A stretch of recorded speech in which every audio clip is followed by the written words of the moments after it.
"Dave!" A voice called out to me in the dark, and I opened my eyes. The light was blinding, and I had to shut them again. I opened them slowly, and my eyes quickly adjusted to the brightness. "What? Where am I?" I asked as I looked around my surrounding. The last thing I remembered was going to bed, but upon opening my eyes, I found myself in a rainforest. Was I dreaming? I couldn't be. It was way too real. I could feel the hot sun on my skin. I was barefoot and the soft brown earth curled between my toes. The air was humid and it stung my nose, filling them with the stench of rotten vegetation and soil.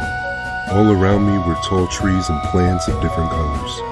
Butterflies and insects were crawling up the tree barks. Birds sang in the branches and lizards scurried on the forest floor. It was actually quite beautiful, and I was about to reach out to a fluttering butterfly when the voice came again. "Dave," a low, rumbled voice said. The sound made my arms tingle with goosebumps, and the butterflies fluttered away. "Dave," the voice said again, a little bit closer this time. "Who is it?" I called out into the forest.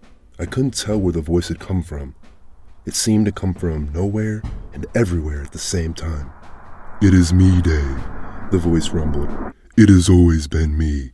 I twirled around, looking for where the voice was coming from, and better yet, who had it. I found it. To my right, and what looked like miles away, was a dark portion of the forest, and standing in the middle of dead plants and trees was a tall shadow in the shape of a man. It was tall, taller than any living thing had the right to be. Almost as tall as the trees, and dark like he wore clothes made out of the night.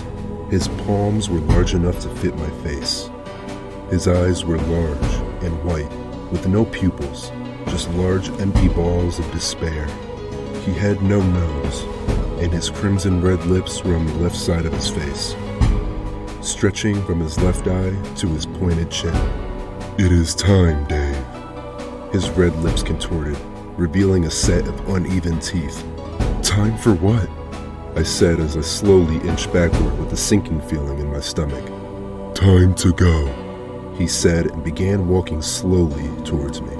As he approached me, the forest began to wilt and die, and day slowly turned to night till there was nothing but darkness all around. The smells hit me all at once. The smell of death and rotten flesh was suffocating, and I found it hard to breathe. As he made his way towards me, he dragged his massive palms with his long and sharp fingers across the rotten soil. I turned to run, screaming for my parents, but something held me back. "They're not here, but I am," he said as he wrapped his arms around me. "I'm the only one for you, Dave. I'm the only one who cares and loves you." He had crouched down, and when I turned around, I was staring right into his big white eyes and screamed with the last remaining air in my lungs. I woke up screaming, dressed in all white. I was in a hospital, a psychiatry hospital, heavily sedated, my parents at my side.